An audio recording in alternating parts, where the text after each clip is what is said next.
When you know that you are queer, but your favorite drink is beer, that's gayish. You can bottom without stopping, but you can't stand going shopping, that's gayish. Oh, gayish, you're probably gayish. Well, life's just too short for narrow stereotypes, so it's gayish. We're also gayish.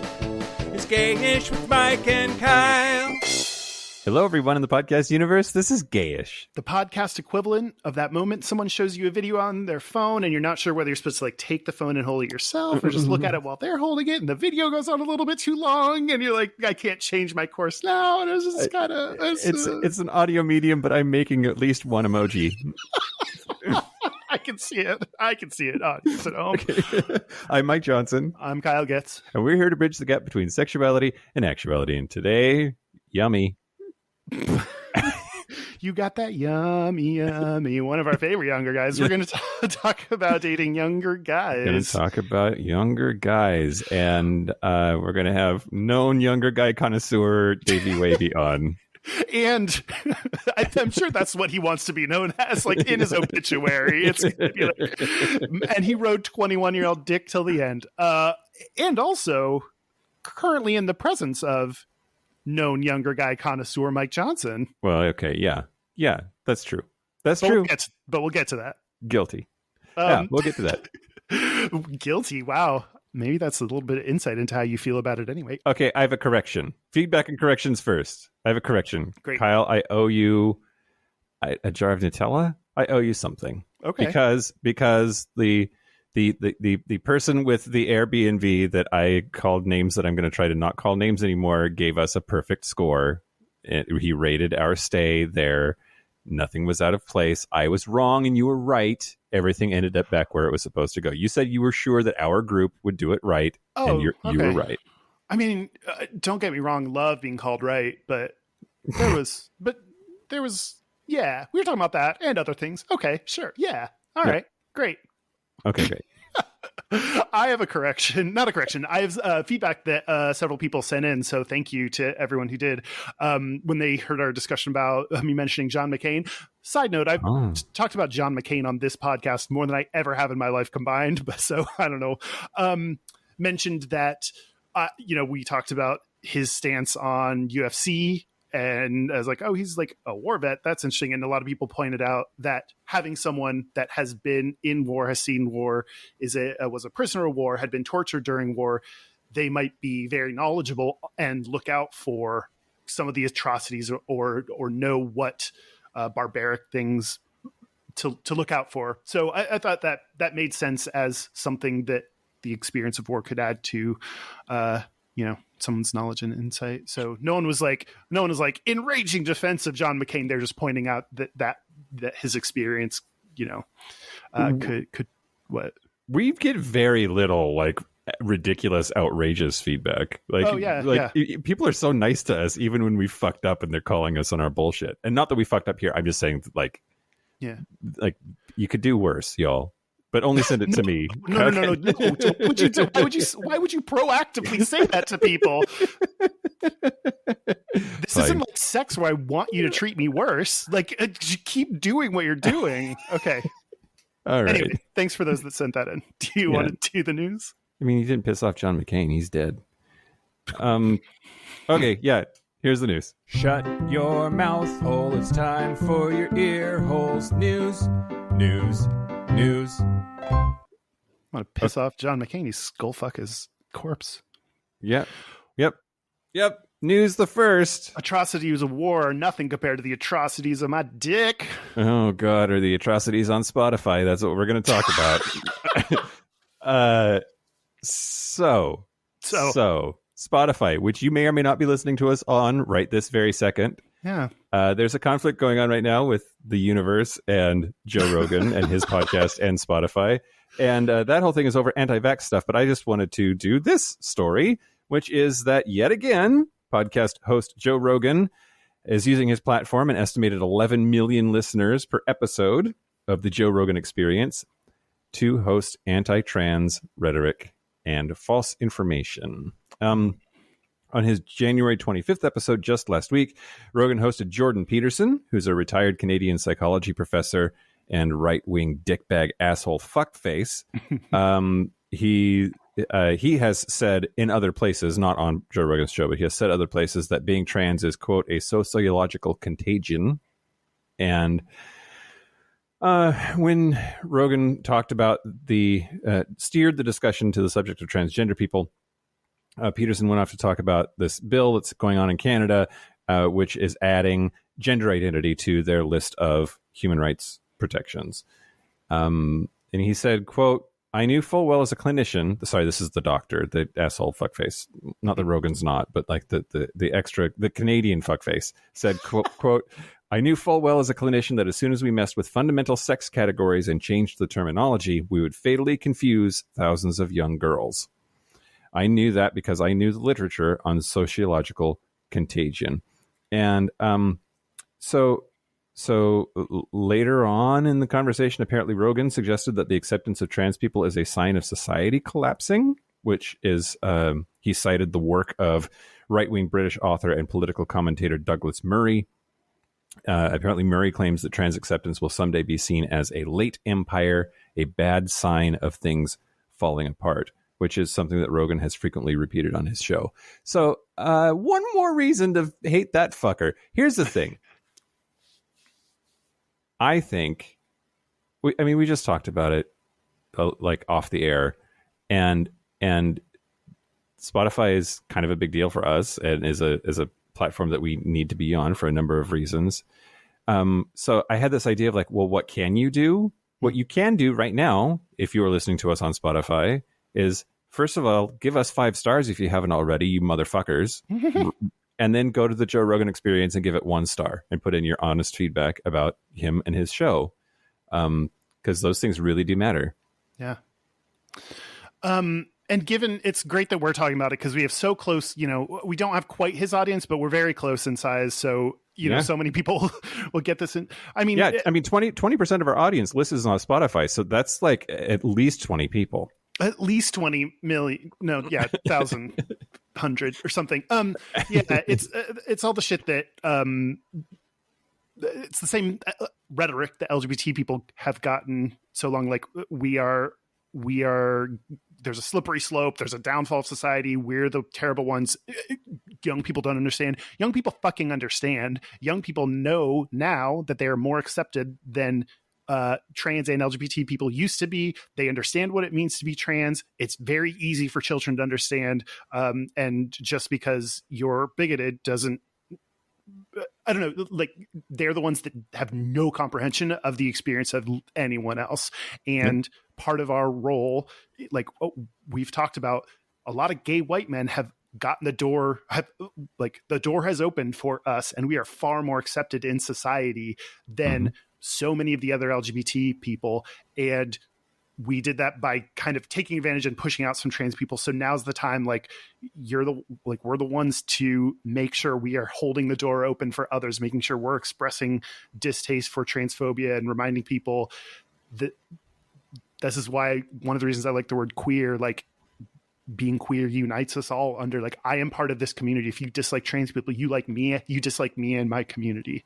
And that fucking sucks. Yeah, absolutely. Yeah, for sure. And I think, to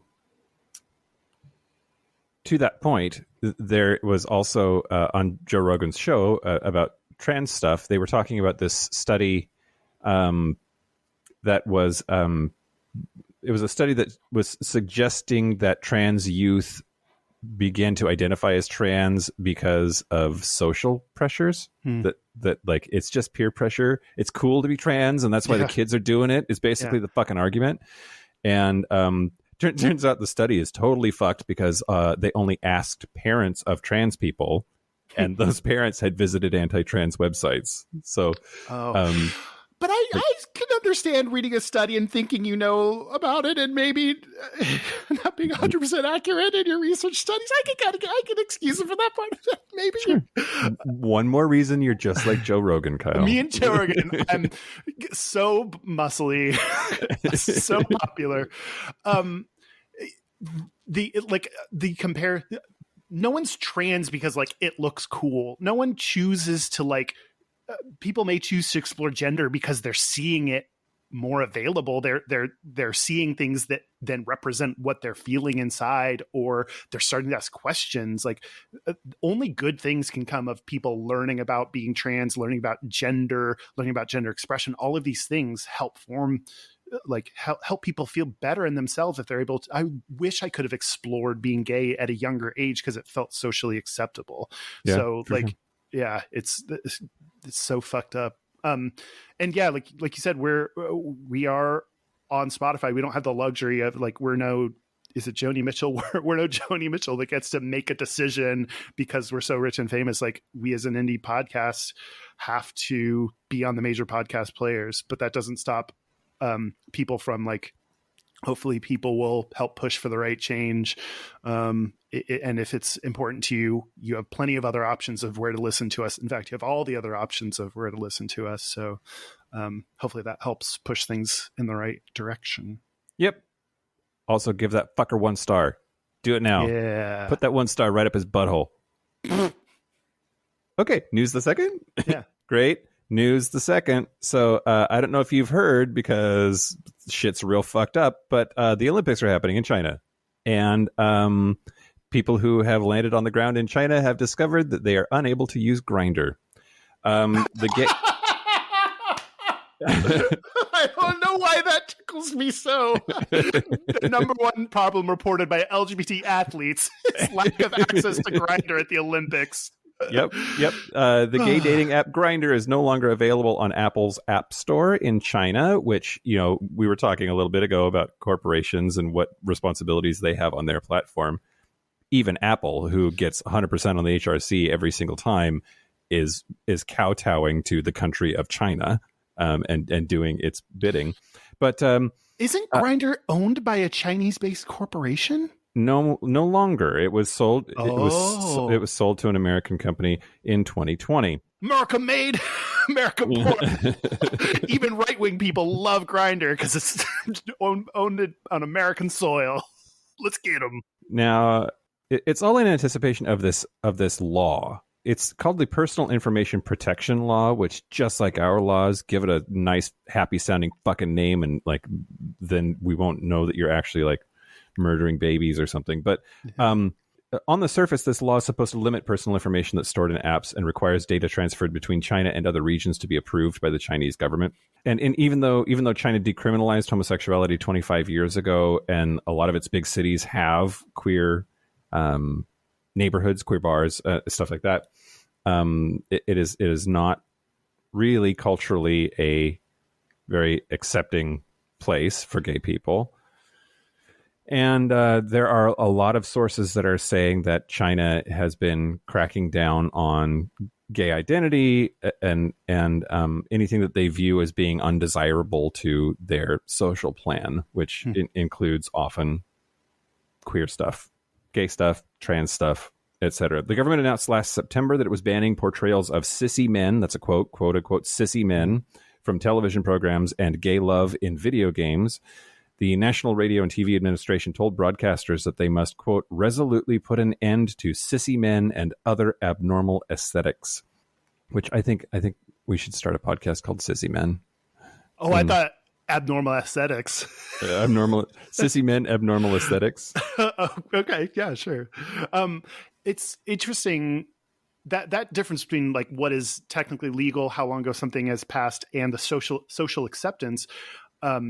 While unique and interesting in China, it would make sense to me, at least to some degree, that LGBT acceptance at a legal level does not then turn into acceptance of especially femme gay men. Like that portion of it, I think people, when they try to like conceptualize like, oh, it's just like straight people, you love each other. And so if you have more femme guys, that still goes against the norms. I don't know. I guess I can understand that conflict, and that it doesn't all come along with just passing, same-sex marriage. And there are reports that it's getting better, but like China has this history of like population control by mandating that families only have one child, and so all of these families try to have sons and like abandon their daughters because like they only get one and they need it to be a boy. Like there's a lot of toxic masculinity that gets inherited from that, and like a femme gay boy that's not that's not going to be the face of the family and all of that. Like, there's some serious structural societal issues that need to get worked out there before it's going to be a safe, cool place for queer people. Yeah. Anyway, sorry, Gus Kenworthy. News the last? Yeah. Hey, Kyle. Hey, Mike. Have you been watching Euphoria? I almost started watching it because I've just been hearing so much stuff about it, and then someone was like, it deals with some darker themes that maybe emotionally I'm not ready for. So, or maybe not in the mood for right now. But anyway, no. I do not watch it. I plan to. It's been on my list because I date younger people, and they're all talking about it a whole bunch. You need to have something to talk to them about. I need to be up on the lingo.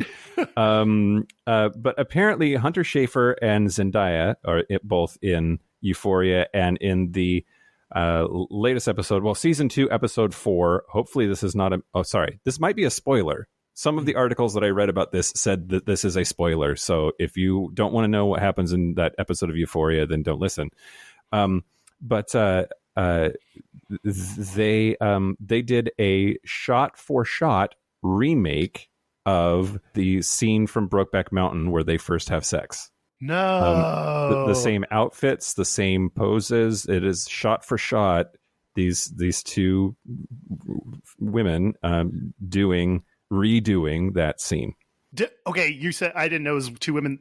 How do we have the Heath Ledger spit in? Do we get that moment? Because that moment in Brokeback Mountain, girl.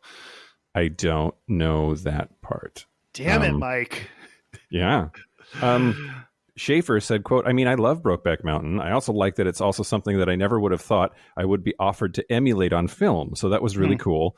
And that was fun for me and Zendaya just because we got to do our Southern accents and act like kind of old withered Southern dudes who were secretly gay for each other. It was just fun on set for that.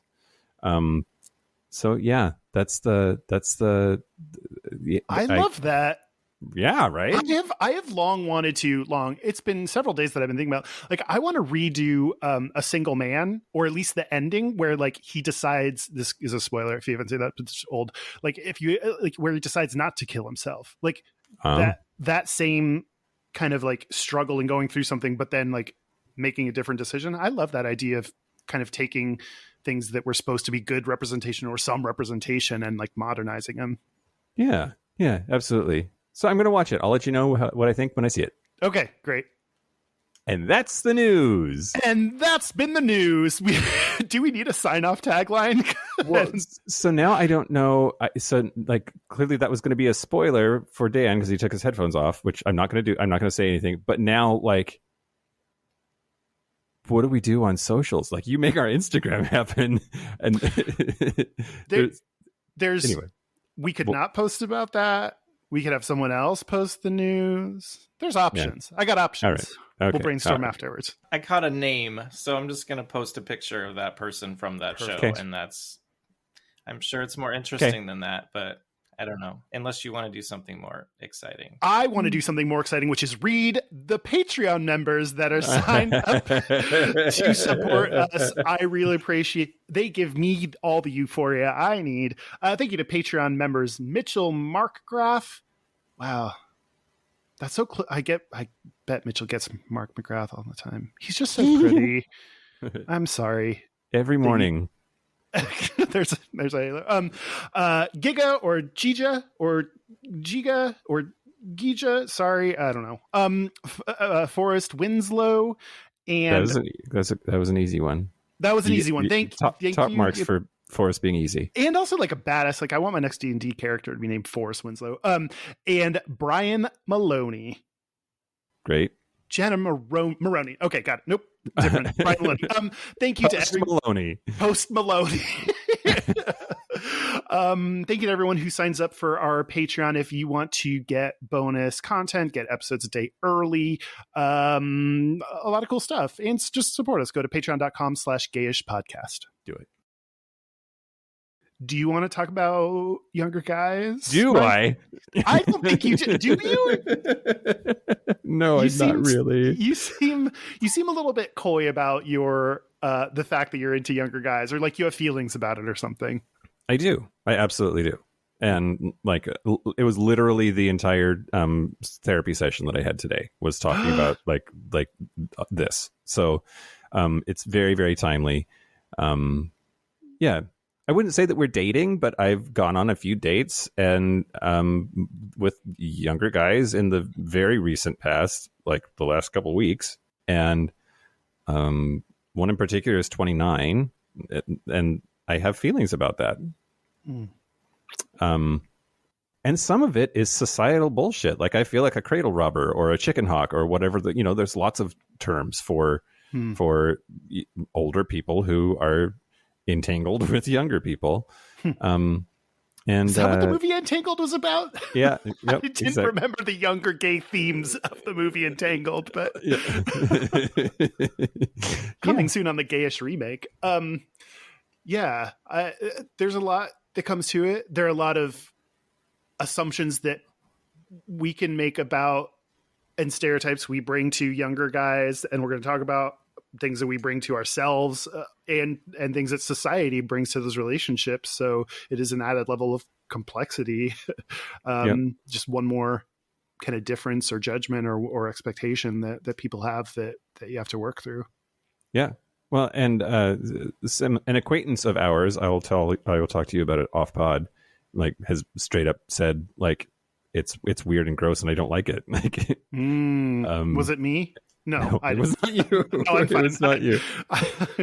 I don't seek younger guys. I think I've learned to, like, everything I say I want, there's something that's like a different, it's not, if I'm like, oh, I want an older guy, like, what does that actually mean?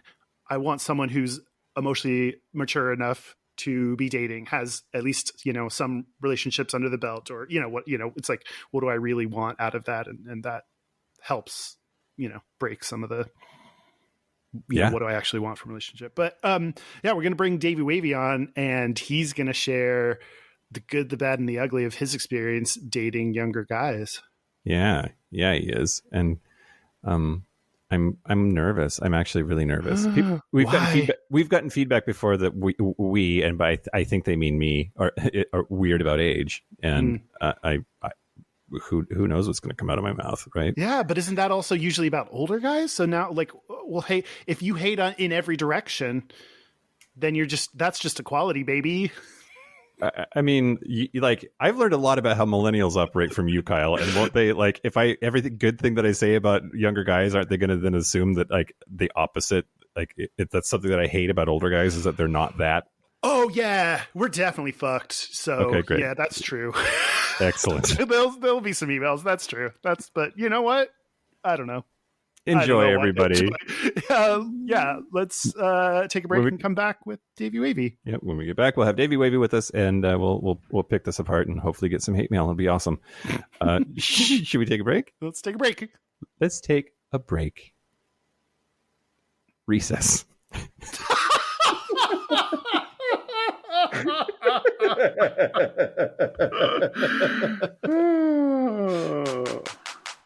This is the part where Mike and Kyle take a break.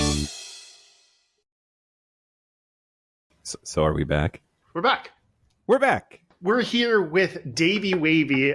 We were just on your show, but it's been a while since you've been on ours. So welcome back, Davey. Welcome back. Yeah, thank you for having me. How was your visit with your parents? It was good. They overheard some of our fisting conversation, which I was wondering how much of that they heard from the other room. It turns out most of it. Okay. But only my side of the conversation.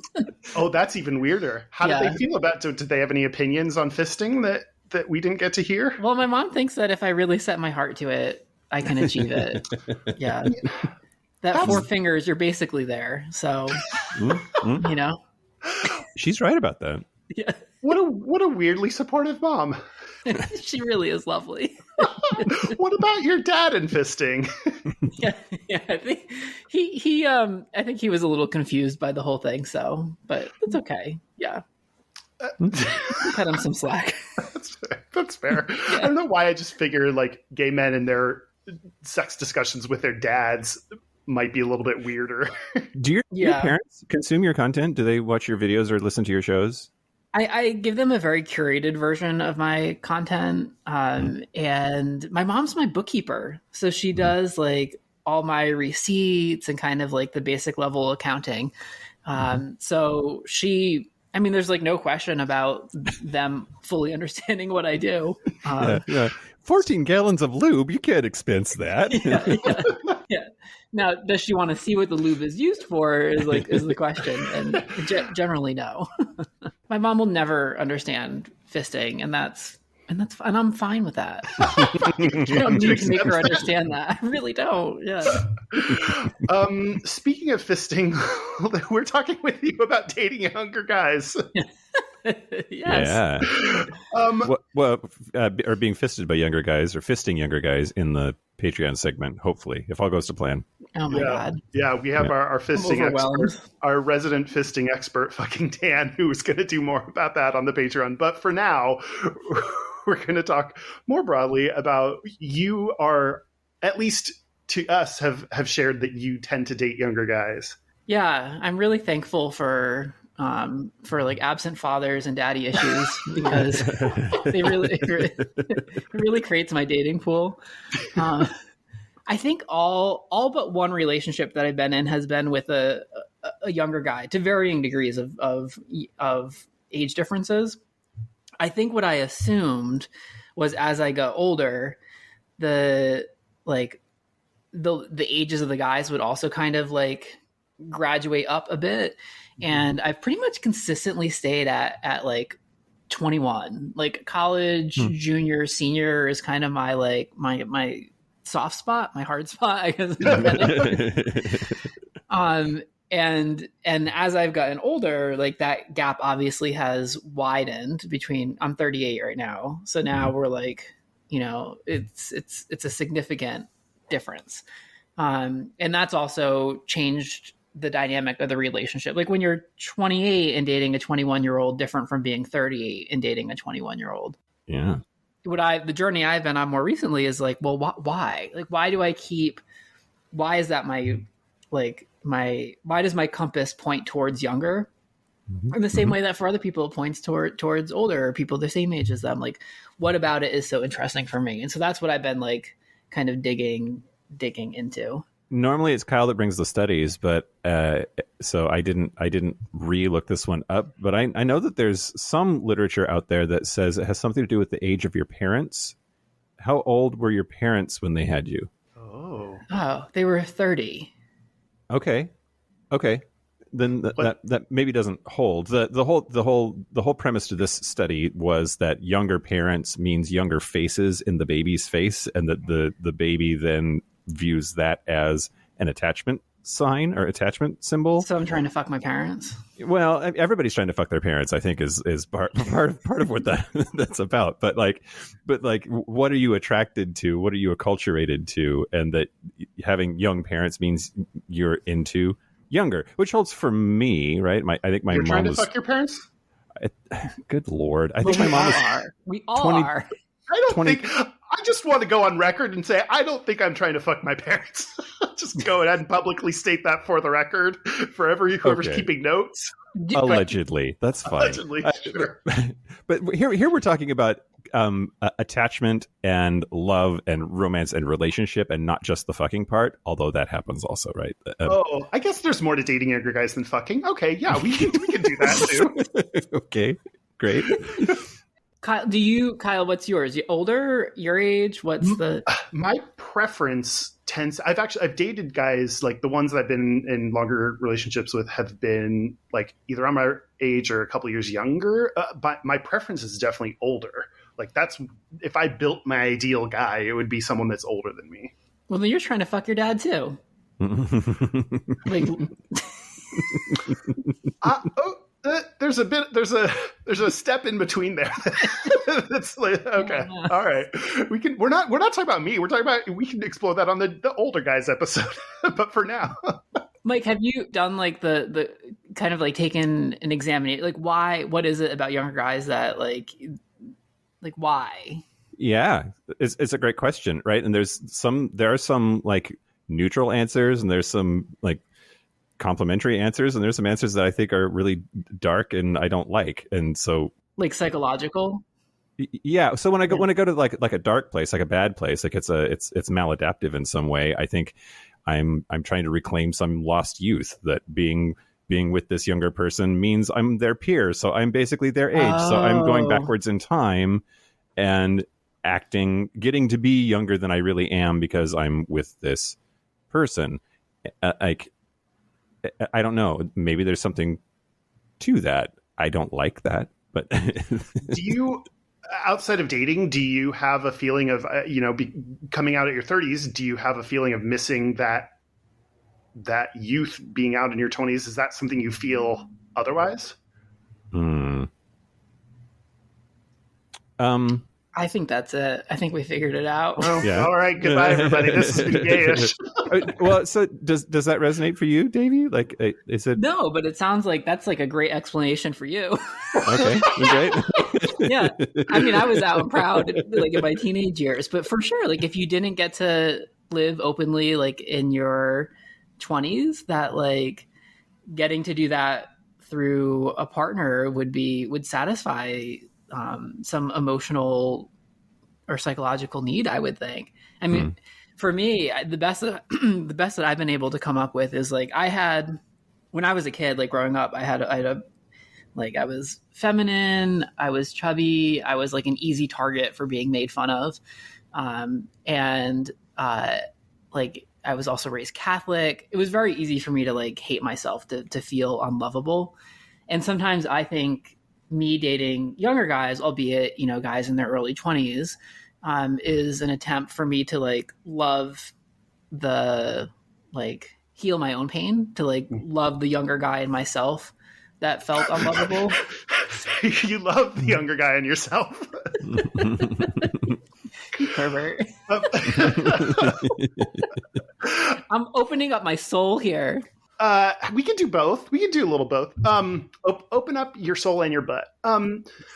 Is there, I mean, like if you did not totally feel like you fit in, if you were chubby, or if you were like, I wonder if part of it is trying to, if there's a group that you feel like you didn't belong to, like now proving you're part of it. Like, hey, y'all didn't let me in when I was that age. Now, like I can rule that age. I can be the coolest guy in that group of people. Yeah, but I'm not necessarily going for like jocks, and like a lot of the guys that I date are also kind of femme and like twinky. It's not like the cool kids, So I don't know. I don't know. I want to keep armchair analyzing y'all because that's fun. But I want to ask: is there a Mike, for you, is like kind of the lower range that you tend to, but also is there like an upper range, whether you think about it like, oh, like no one over this age, or accidentally it just happens that it tends to not be people over a certain age? Like, I want to know what the range is. Oh, well, I mean, I could, let's talk about the French thing. I said I was going to talk about it. So the French have this rule that it's half your age plus 7 should be the bottom of your range. Oh, and then to do math. Right. You got the calculators, guys. So for me, that would be 28 and a half. Should be the bottom of my range, and then to do the other direction, it would be your age minus 7 times 2. So for me, that would be like 70 something. So yeah, 72. And I don't know. Like I do tend to date younger. I tend to hang out with younger people socially. Like all my friends are in their 30s, it seems like, except for fucking Dan. And I just changed my Tinder to filter out people under 30. Oh. But the top of my Tinder is still set at 49.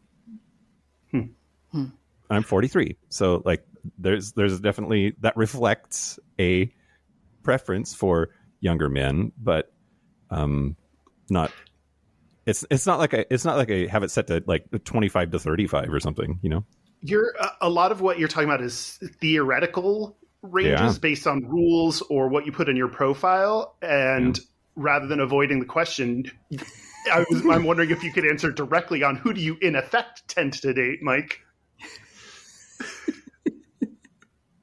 Dudes in their 30s. Okay. Would you fuck a 20-year-old? Yes, I would. Yeah, and he just turned 20 actually. Oh. But you wouldn't date a 20-year-old. Here's, I don't know when to talk about this either, but like the questions of whether a romantic, true connection based relationship is possible with somebody that much older or that much younger than you, and I have my doubts. So like having a friend with benefits who's a lot younger, that seems okay and doable to me, but like to be with somebody that was born in 2003, I don't know. You have to find a twink with a sufficient amount of trauma. That's the key. Because then they have lived many lives. So they might be 20, but they're actually 60, you know? Yeah. I like this for like, how do you, what do you look for? What do you put on your profile? Yeah. I want to damage your whole, like your parents damaged your psyche. Exactly. Yeah.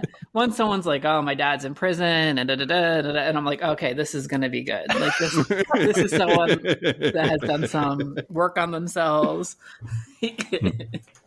That's the secret.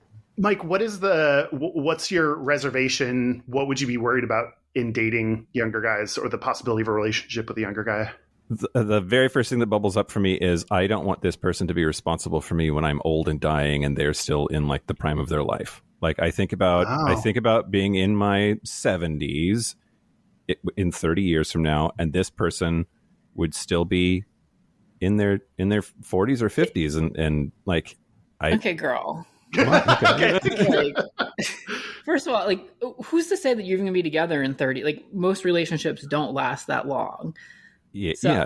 I mean, I can give you plenty of things to ponder over about dating a younger guy. Like first and foremost is like a 20-year-old doesn't know who the fuck they are. Yeah. And so when you're trying to create a life with someone who's like graduating college, that presents a pretty unique set of like very immediate challenges that aren't 30 years down the road. Like, yeah. when you guys are together. But interesting that's where you go to. Yeah, that to me also very surprising to me, and like also a little bit of like you making the decision on their behalf of like who I'm with. Like, oh, I wouldn't want them taking care of me. Like, if you love someone, hopefully they'll want to take care of you no matter what. They could get hit by a bus too, and you would have to take care of them if you're married and decide that that's like what you want. Like, there's I don't know, that's taking on a lot of burden both for the future and for their decision of what they want. Yeah, I get that. And if you get enough patrons on Patreon, you can hire someone to fucking take care of you when you're 70. David, do you have like a de facto upper range that doesn't involve math? Upper range? Like how old would I go? Not would you go, but like the guys you tend to date, do they happen to all be younger than a certain age? Yeah, I think like my range would be like 20 to 32. Okay. Yeah, but the sweet spot is like 21, 22. Like that's where I generally fall into. so to speak. I wasn't going to do that. You did that. I was going to let that one slide by. And it was funny because when I was like preparing for this podcast, I actually took some notes today because this is a subject near and dear to my heart, penis and hole. And I was like, I really want to put together a list of like pros and cons. And the funny thing is, my cons list is so long. Like I just kept thinking of like reason after reason after reason to like not date younger guys. Mm-hmm. And yet I continue to make the decision to do it. The pros list is short. There's like 3 things on it. And yet like, yeah, let's do it. What are they? The pros or the cons? What do we want to start with? The pros. Let's start by welcoming in our younger audience before we kick them out. Yeah. And I guess then my hypothesis is that these things are strong enough that they outweigh whatever list of cons I can create. So, for me, there's something really fun that comes there's like a joy that comes with experiencing the world through someone else's eyes for the first time. Like I had a boyfriend several years ago who was in college and he was studying French, but he didn't have a lot of money. And so I surprised him at Christmas with a trip to Paris. And so we went to Paris for the weekend. And when we were landing, he was crying because he was like so moved by it and so excited. And when I like fly with someone my own age, they're like, why are we in economy? Like, why aren't we in first class? You know, like they're such jaded bitches. So I feel like we're also formulating the pros and cons of dating guys like your age or older, our age or older. Like that sounds like less of a benefit of younger guys than just like shitty things about people that are just like jaded and don't give a shit anymore. Yeah.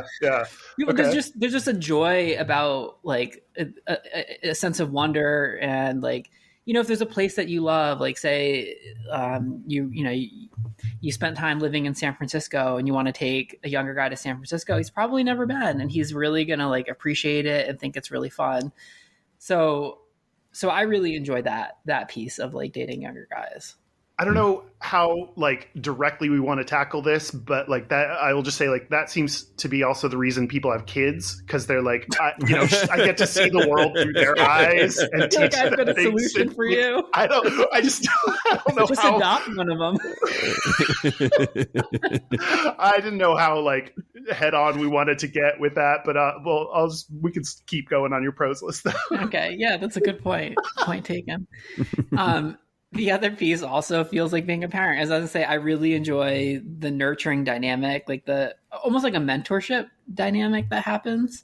Like I find that really like fun, but like satisfying, like fulfilling to really kind of like take someone under your wing and like really like I think for me, it's almost more, it's less daddy and more mommy almost is like what it feels like. Yeah. When he suckles from my teat. Yep. God, we should have had a psychiatrist on here. I know. This is probably very maybe I was molested. I don't know what's going on. But and then the final thing on my list, unless you care to elaborate on that. Just I totally, that totally resonates with me. Like I call myself a mother hen all the time. I have this just natural tendency to want to give people guidance and like help keep them on the right path and call them on their bullshit, but gently. And like I really enjoy that, and that dynamic lends itself well to that. It's the same reason I still volunteer for my fraternity, because I get to help a bunch of undergraduates like figure their shit out, and that really speaks to part of my soul. And it works both ways, because like, yes, you're giving them advice, but it also makes you feel appreciated. And it's also very like, makes you feel seen and fulfilled, right? Like it's kind of mutually beneficial. Absolutely. Last but not least, they're so damn cute. That fresh skin, like it's just, yeah, they're very cute. Yeah. 3 for 3 on things people say about babies, but there is to me an element of Mike, like you've shared with me when we talked about age before, that gay people used to legally adopt the person they're dating purely because we weren't allowed to get married. So in order to actually have rights and have legal standing, that was the solution. And as weird as it sounds, I don't know. There seems to be like some of the things you're saying like speak to history of like gay dating or gay sex, that I just wonder how much our history continues to permeate the things that we do. I think something that's along that vein would be that because you see these age differences much more among gay men than you would say like straight cis couples. I think because we give ourselves as gay men, like we're already swimming upstream. Like we're already like going against the current. People told us that we were supposed to marry women. We didn't. We're going to, get with guys. And so I think we ask ourselves more like, well, what else is going to make me happy? And like, what else has society told me I ought to do that maybe isn't right for me? So I think we really give ourselves more freedom in our relationships. My trainer at the gym is 22, 23, something like that. And he's like, he really likes what he calls MILFs and talks about older women all the time. And so I was like, well, how old is the oldest woman you've been with? And he's like, oh man, she was 26. And I was like, that's not an age difference. Like, that's your peer. Like, I thought he was going to be like, I fucked this like 50-year-old mom or something. Yeah. Like, I was like all excited. I'm like, 26? Like, fuck you. Like, that's nothing. Like, so I think we have a different relationship with age differences just as gay men.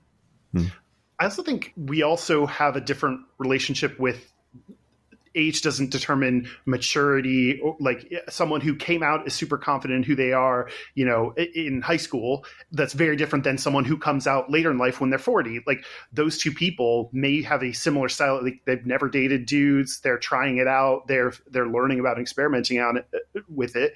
And it can be at such different ages. I feel like some of the age difference can be prescribed to like, when did you come out? When did you start learning about these things? How much have you dated in the past? So we have a lot of emotionally immature 40-year-olds. Is that what you're saying? Well, I was going to say, yes. Like, you can add this to the pro column for dating younger guys. It's that they don't have all of the issues that I'm about to say of like, by the time you're my age, by the time you're 43, you either have been out of the closet for a really long time and gay culture has totally fucked you up and you're damaged, or you were in the closet until you were 40 and being in the closet and living a straight life closeted fucked you up and you're damaged. Like there's a lot less, and society has changed. Like we grew up in a much less tolerant society and a much less open society with a lot less positive gay representation. Like people my age have issues. Yeah. We're a bunch of broken plates. I was going to say it sucks that the two options are you're younger and damaged, or you came out early and you're damaged, or you came out later and you're damaged. Yeah, I hate that those true, are the though. two pathways. You know what, though? Like, I used to go to these YouTube conferences back before I was producing porn, and YouTube would invite me to such things and to speak to impressionable minds. And the audience in these conferences, it's like really young people. It's like high school students, and they when I would look out into the audience, it was like all these like queer kids with like, boys with nail polish and like pink hair and like all sorts of really cool expressions that like young people today have this really sense of ease navigating sexual orientation, gender, things that were just too fucking old to like, we have a very different experience with. And I think because like they've spent so much less energy fighting against themselves, like they're going to have the ability to do like awesome, wonderful things and they have to, because Lord knows we're giving them a world that's pretty fucked up. So yeah. So that's a pro. I think that they're just of a different world, and that's a good thing. Yeah. Let's hear that cons list, baby. Oh, Yeah. girls long. Okay. Now, and I'm going to preface this by saying these are generalizations, because like the first thing on the list is lack of sexual experience. Now, if you're 20 years old, that's true just by virtue of years, in your life is a lack of sexual experience. But you could also be 50 and have a lack of sexual experience, or you could be 43 hypothetically, right? Or you could be 20 and have had 500 partners. These are generalizations, but what I have found to be true in my experience, and I have sampled quite a large. What's your sample size for this research that you've done? No. Yeah, probably somewhere between 500 and 1,000. Very, very fair sample size then. This data ought to be pretty spot on then. Scientifically valid. Yes. The FDA has emergency approved this cons list, I think. I think so. Okay, so lack of sexual experience, and that will manifest in many ways, including very physical ways like douching, like that like when you're 20 years old, you just might not have that kind of understanding of your body and how that all works. So you may be washing your sheets a little bit more frequently. You send guys like, here's my video on douching, let me and then you can come over. Well, what I say is I say, oh, are you going to douche? And if they say, what is that? And then I say block. No. But I've had to like show guys how to douche before. And like, that's an aspect of nurturing that I don't find like sexy or fulfilling. I was going to ask, like, there's part of sexual inexperience and like you were talking about mentoring and teaching people things. I was going to ask if that applied to sexuality, to sex, or I mean, maybe not necessarily to douching, but beyond that, does that play into one of the pros that you mentioned? No, I just find that frustrating. yeah. But and then the other, so beyond douching, like if we expand it a little bit more, it's like the ability to ask for what you want in sex.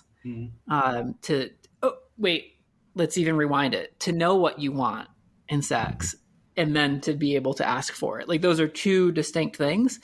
Now I at 38 have like a pretty good understanding of that for myself and feel comfortable asking for those things, even when they're things that are maybe uncomfortable, like asking someone to lick my feet or like, voicing what my desires are.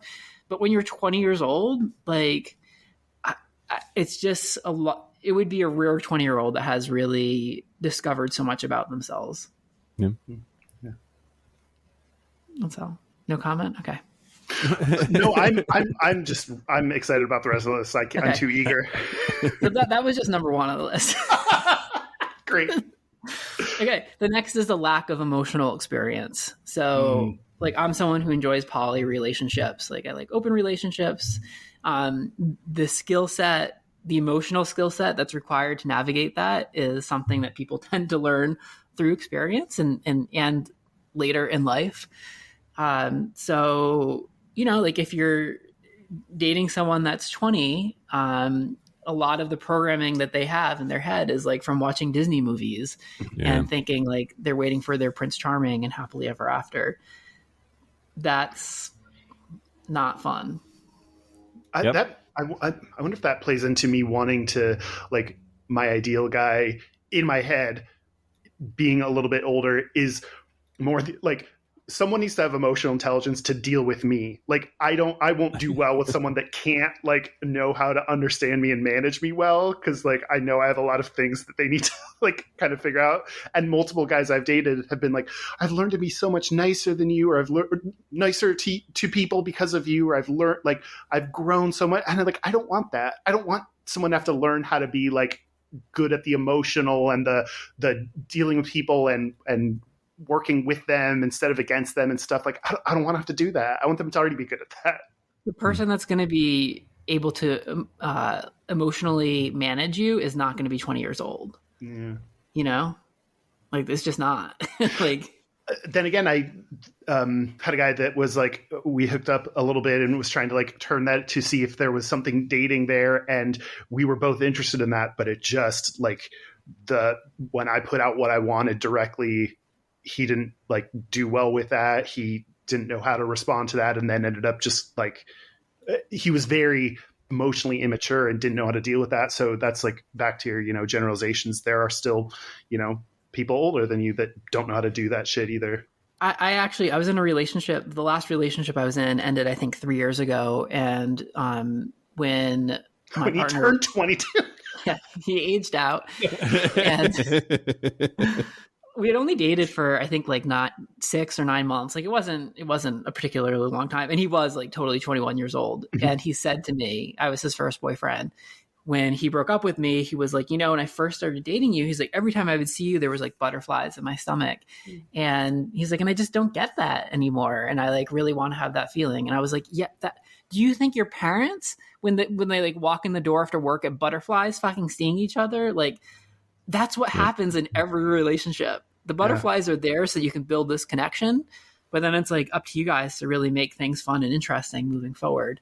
Yeah. And I knew that the connection that we had was like pretty rare and hard to find. And he's since followed up with me being like, wow, I've like dated people since you. And like, it's just really challenging. Like, it just doesn't fit the way that I was like, yeah, girl, like if we had something special, Yeah, I think there's something to like having a couple relationships under your belt to know some of those things, like learn some of those things through experience. And the downside that I can like when I was like came out and after a while hadn't dated anyone long term. I felt really shitty about myself that I hadn't dated anyone. And so like, I understand that can make other people feel bad if they haven't been in a relationship yet, knowing that they may get excluded for that reason. But also there are plenty of people out there that are in a similar boat. So like there's all different kinds of people, and that may disqualify you from some, or that may be exciting for others. Get that experience with other like young people. I mean, like I just at 38, I don't want to be the person that you're learning like that stuff from. Yeah. Like, I don't know. I don't want to be the test subject in that way. Yeah. That was number 2. Okay, great. Number 3. I can fast forward. Is this too much? This is great. This is going to be our first 2-parter. No. Please continue. Lack of financial, again, generalization, but lack of financial stability. Mm-hmm. Right? That like younger guys, we were all in college, like most college guys don't have a lot of money. You know, that's something that happens later in life. And so it means that like you're going to be paying for, if you want to do something, you're going to be paying for it.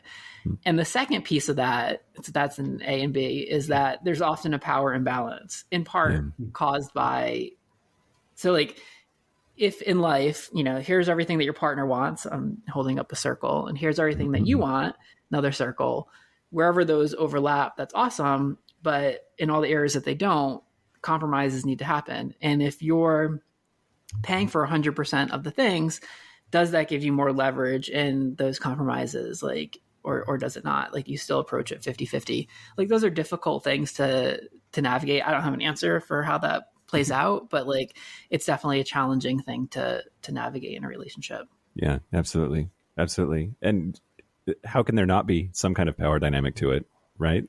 Like it just is. Money is power to do things in our society, in our culture, in our world, whether you want it to be or not, all you anti-capitalists out there in the universe. But like it is. It just is. Yeah. It just like, is. It's a resource. It is. He wants to live in San Francisco. You want to live in Austin, Texas, you know? And it's like, okay, well, like if he can't afford to live in San Francisco and you're going to be paying for the apartment, it's like, yeah, it's like, it's challenging. Yeah. How do you figure that out? I don't know. All right. Now we're getting into like personal gripes. Ooh, okay. So flakiness. Again, not all young people, but fuck sure it's a lot of them are fucking flaky.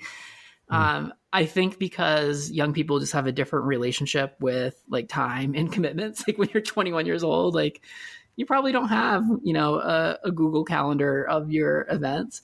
And when you're 38 and you're running a business, like your time is managed and scheduled. And so if I make plans to get dinner with someone, that's in my calendar, and there's other things that I'm not doing so that I can have that dinner. Like as if my like life is so interesting and busy, but it is busy. It's not particularly interesting.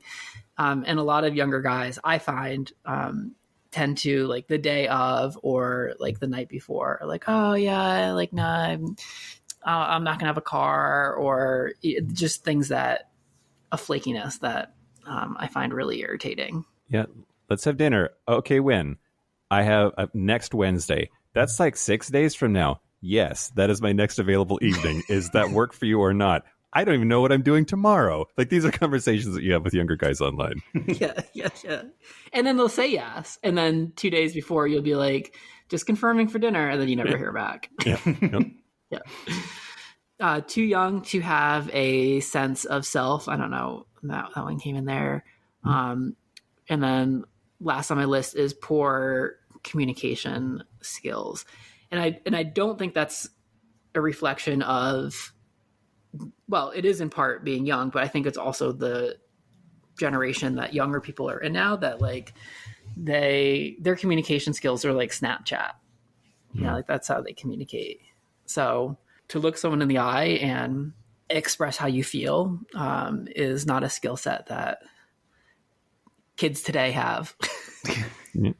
Plus they're always on Snapchat.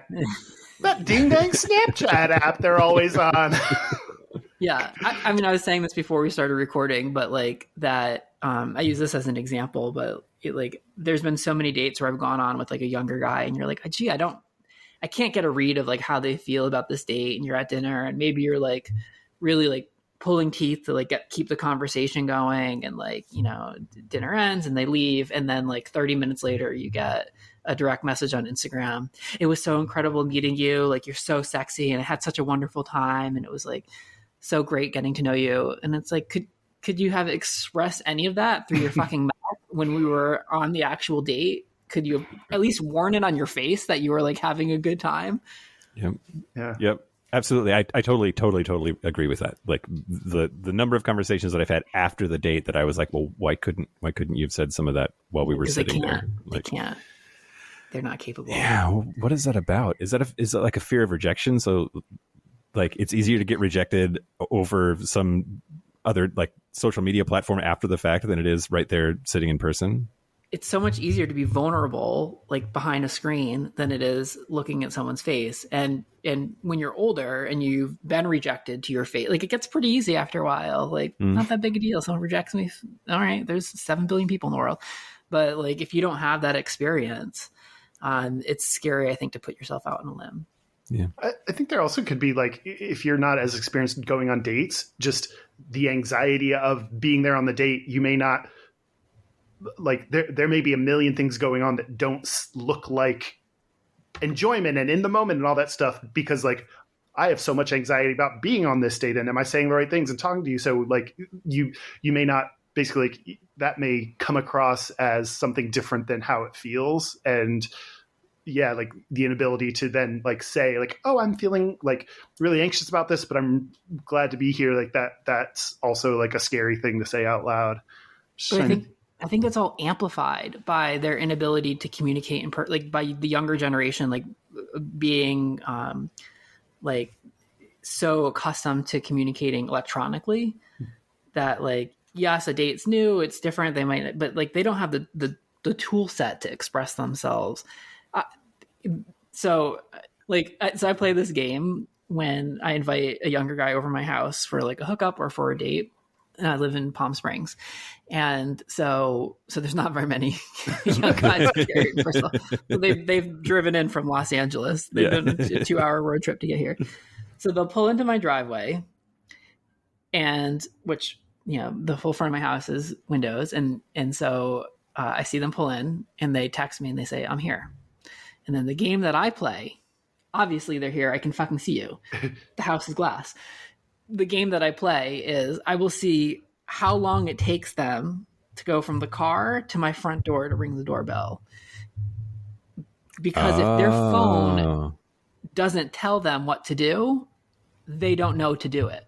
So they'll sit there in their car and I'm like, okay, will they burn to death in the Palm Springs heat where it's 115 degrees in their car? Will they burn to death before they get out of the car and attempt to like knock on my door? And many a twinks have died that very and no one wins in this game, by the way, because like in this time that maybe it takes 2 minutes or 3 minutes for them to take it upon themselves, I am getting so turned off because I'm like, oh my God, like this person can't even fucking ring my doorbell. They have to like wait till they're afraid to like knock on my door because their phone hasn't told them to yet. So I'm like completely flaccid by the time, like so uninterested by the time. You emotionally flaccid. Okay. We're talking about younger guys' inability to be direct with what they want, have conversations, and the idea of playing a game to see how they react on their phone seems like it's playing into the immaturity and inability to be direct and communicate directly with someone that we were just complaining about with younger guys. Wow, I like so appreciate that insight. So I should just know that that's what they're waiting for me to. I think what I'm waiting for is for that like twink that can take it upon themselves, that like alpha twink that's like, I'm gonna ring the doorbell. Alpha twink. God, if you haven't created that porn site yet. No, I mean, like, it's like, what are you looking for them to do? If I was showing up to someone else's house, I may be nervous. I may be full of anxiety. I may wait for a little bit. Like at some point, I'm going to have to make a decision. But like, I don't know, like going through tests to decide if I'm worthy to meet up with you does not seem like the emotionally mature, healthy kind of ideal that you're hoping for when we're talking about that level of communication with someone? It's a great point. I'm going to retire this litmus test. Also, like, they didn't know they're being tested. Of course, now they do. If any of them, does anyone listen to this? Not really. Barely. Just fucking ring my doorbell, okay? Have you said to people, maybe less about like if and when they get out of their car, but like, I like guys who directly tell me what they want, or more confident, or are, will I don't know. Have you told people that that's what you're looking for? No, but what I sometimes I do cave when they're like, I'm here, and I'll like wait a couple minutes and nothing happens, and then I'll just write back, I know. Great. Oh God. Or I'll say me too. Okay, I like that. I like that one. My anxiety just even thinking about this is like through the roof. These are the moments I hate. Oh, okay. Yeah. The last thing that I wanted to be sure to ask is, I think saying that you are dating guys in college, some people may say like that's too young. They may get grossed out by that. They may think that we've decided, we've all agreed on an age of consent, but people still think that there's like that line is weird. What do you say to people that like feel weird about the idea of people our age dating guys in college? I feel weird about it. So okay, that's not what I expected. Yeah, no, and I totally get what you're saying, because like I was pretty mature as a teenager. Like when I was 18, I could totally make the decision to consent to someone. Like, and yet there's people who I've met at 24 who would be like, oh yeah, like this person can't like make decisions for themselves. So we've kind of like picked this line in the sand, but it is like arbitrary. Yeah. And we had to pick a line somewhere. And so we did. And some people, it is weird and challenging and yet fun at some level, and exciting and fulfilling. And also, I don't know, it's like, it's all of these things. So I would love it if my compass pointed towards people my own age, and that'd be a wonderful thing. But yeah, I will, just to show I'm not passing judgment. Like, even though I don't tend to date guys that are yet that young, like sex, like everything, like I think my age range for sex is like 18 to whatever. I don't know, just kind of whatever. Like, the limit does not exist. To infinity. I don't know that. Yeah, like I have definitely slept with guys on very many ends of the scales, and like I've checked someone's ID before they came, just to like, because I want to be super sure that, like, so down to fuck is what I want to get across in this episode. I would add that I think what two consenting adults want to do with each other in the privacy of their own relationship and in their bedroom sexually is the foundation upon which gay people existing in our society has been built. And you just need to get over that. Like, if this person is an adult and that person is an adult, be on board, because that's what allows you LGBTQIA plus people right the right to exist in this world. Amen. Yeah. That seems like a good place to leave it. So profound. Okay, great. Ring my fucking doorbell. Should we take a break? I'll go ring Davey's doorbell. He won't let me in. I'm older than him. Let's take a break. Let's take a break. This is the part where Mike and Kyle take a break. So are we back? Oh, we're back. Yeah, we're back. I did that. Cool, I'm ready. We are going to do our Gayest and Straightest. We're going to do our Gayest and Straightest. But first, Davey Wavey, where can people find out more about you, what you're up to, all the things? Tell us now. Yeah, and the easiest way is to connect with me on Instagram or Twitter. It's official Davey Wavey on Instagram, or the Davey Wavey on Twitter. Or to see the work that I'm doing, you can go to himrose.tv/Gayish, and you'll get 25% off any of our memberships there. Yeah. Mike, yes, Kyle. Mike and I watch and have discussed on your podcast, Himrose Backstage, many of the videos that you do. I really enjoy the realistic, like very different than other porn, realistic, very well done, also very hot, lots of the porn stars you know and love. So definitely check out twitch.tv/gayish. Thank you. Yeah. Well, our website is gayishpodcast.com. We have far less shirtless social media accounts at Gayish Podcast on Instagram, YouTube, Twitter.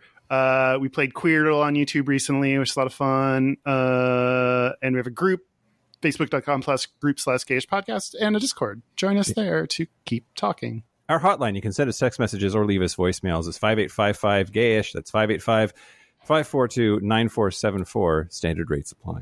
Our email is gayishpodcast@gmail.com, unless you're sending us a complaint in which it's Davey said the right one earlier, and it's gayish@email.com. And our mailing address is Post Office Box 19882, Seattle, Washington, 98109. Time for Gayest and Straightest. I'll go first. Great. I was on a date with a younger guy, and the gayest thing about me this week was he was randomly talking about hollandaise sauce, and I just pulled the ingredients for it right out of my ass. It's like the gayest thing about me was just I was like, it's egg yolks and butter and lemon juice, and yeah, I just you got hollandaise knowledge for days. Exactly. It's very brunch oriented knowledge, I think. And the straightest thing about me, same evening, I think it was the same evening. Yeah. He called me out because I wore loafers to a gay bar, which is apparently a faux pas of some kind. How about you, Kyle? Mine are the duality of medical professionals that I see. My gayest is my new doctor is gay, which has a nice benefit of like him kind of getting it. He removed the phrase high risk homosexual sexual activity from my profile, which I saw and thought was both fair. And he was like, I don't know, like the way that's written. And I'm like, okay, cool. Like, I don't know. I don't care. It's true. Just change it to slut. If he wanted to be accurate, that's more medically accurate, I think. The straightest is my therapist that I just started seeing.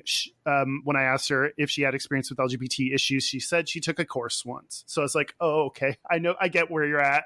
And I don't need you to help me with gay shit. I need lots of other shit. So like, that's fine. But like, she's not going to be the gay expert that I want.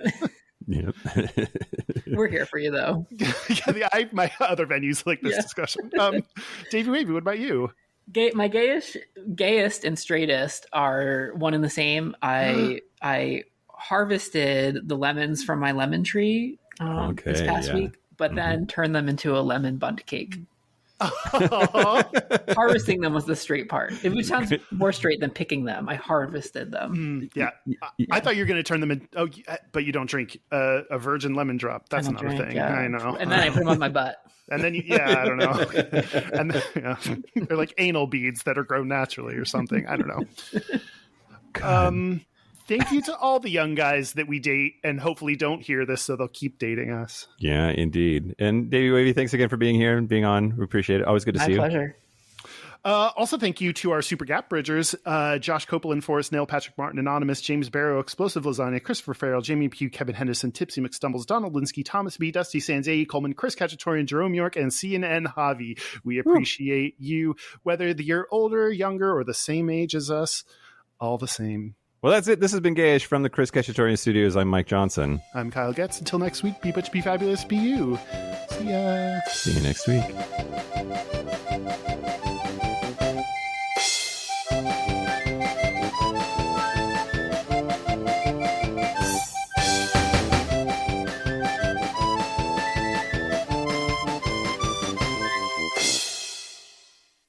Comments and criticisms, gayish@gmail.com. What is it? No, that's it. That's where you should send your criticism for sure.